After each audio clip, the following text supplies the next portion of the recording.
Okay, here is your introductory video showing you how to use this. I'm going to try and keep this about 2 to 3 minutes long if possible, okay? So, I'm going to send you through the workout plan. You're going to receive it in your email like this. So I use this for my own workouts. I assign them to myself. It'll say like this here, hello, your name. Your coach has sent you through your workout. Please bookmark the link. So here's the link here. What you do is you open this up. It will open this in your browser, okay, first of all, like this. All you need to do, very, very simple, and you do need to do this because otherwise you will not be able to get it again, or you'll constantly be looking for the email, add to home screen. There you go. That is now added to my home screen as an app, as a widget, okay? There it is there. There's my name. I've already done that there just for an example, so I'll remove that one. And then I'll remove this one. So there's my one that I use, okay? My name's sitting on it. There you go, right? So once you get the email link, you save it to your home screen, and from then on, it's always sitting there. There it is right there with my name on it, okay? Obviously, it'll be your name on it.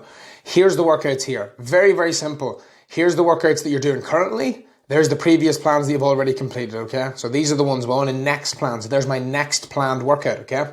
Now, whenever I'm putting these in, this is how I have to input them. Do not send these back to me in a different way, okay? Because it won't show up correctly. I need to get this information like this, okay? So the way I need you to have this written out is like this. Let me just take this out of the little holder I have it in. So it's like this here, okay? 3 by 10 at something, okay? So at 15 kg, this is how you need to input it. And then you write down, say, 4 plus.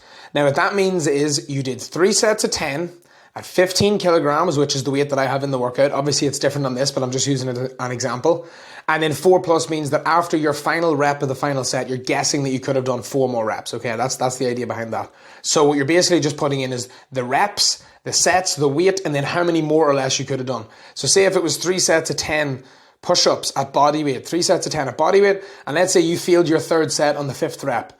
What do you put in? -5, meaning that you did 5, but you were meant to do 10. So you were 5 reps underneath the number. The reason why that is so important for you to write it like that, instead of a whole bunch of writing like hard, but this, but that, all this sort of information, is it becomes very long form and very hard to read. All I need from that area is whether or not you did the correct weight and the reps that I've assigned you, and how many or fewer that you could have done with that weight, okay? That's all that matters, okay? So do not write those in long form sections. There is a section for that at the end, which I'm going to show you now. So those there, I write in like that there. Okay, I write them a wee bit differently to myself because I can make sense of them a bit differently, okay? But this is how you do it here, okay? Xing these all out. So you're filling each of these in. All of these have to be filled in. Don't do the exercise, like don't do 3 sets of 8 at 6 stack and then just leave it blank, because then whenever you send it to me, I'm trying to progress your workout at the weekend and I'm looking at that saying, well, was that hard? Was that easy? Like, did you even do the weight that I said, So that's why I need the feedback, obviously, okay? So here, sorry, there's just a little part of my screen that's in the way. So this is the part that people keep getting wrong. You have to put in finish plan and go right the way through like this. Okay, so finish plan, provide feedback. Here's where you can put in the longer form information. Here you can put in as much as you want. Put in a paragraph, put in an essay. I would appreciate longer form feedback here. So in this area, you could go, okay, hammer curls were difficult. Wrist was a little bit sore. Let me see here. So like quad extension machine was being used, so I used a different machine, that sort of way. So that's where you can put in more like detailed information, but don't put it in the results section. The results section is only for the reps, the sets, the weight, and then your estimation of how more or less you could have done, okay? If you're confused on why that's important, ask me and I'll explain it to you, but it is very, very important for building muscle. How many more or less you could have done is very, very key.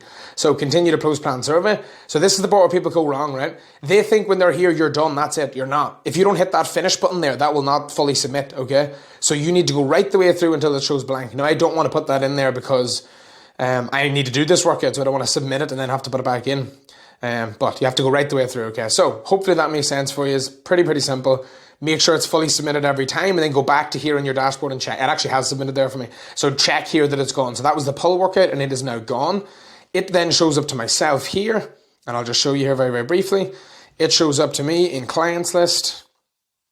Let's see, that's me at the top there. So it'll show up for me here, and I can now see that one was just completed, right? Pull workout finished August 16th, right? So that's the way it needs to be done. If you don't fully submit that, it will not show up to me, and I can't see. It will show up in upcoming. So it'll show up still here where I can't see what you've done or what you're doing or anything like that, and it's impossible to progress. So any questions, please let me know, but that's a less than 5 minutes explanation on how to use the software and everything that you need to know about it.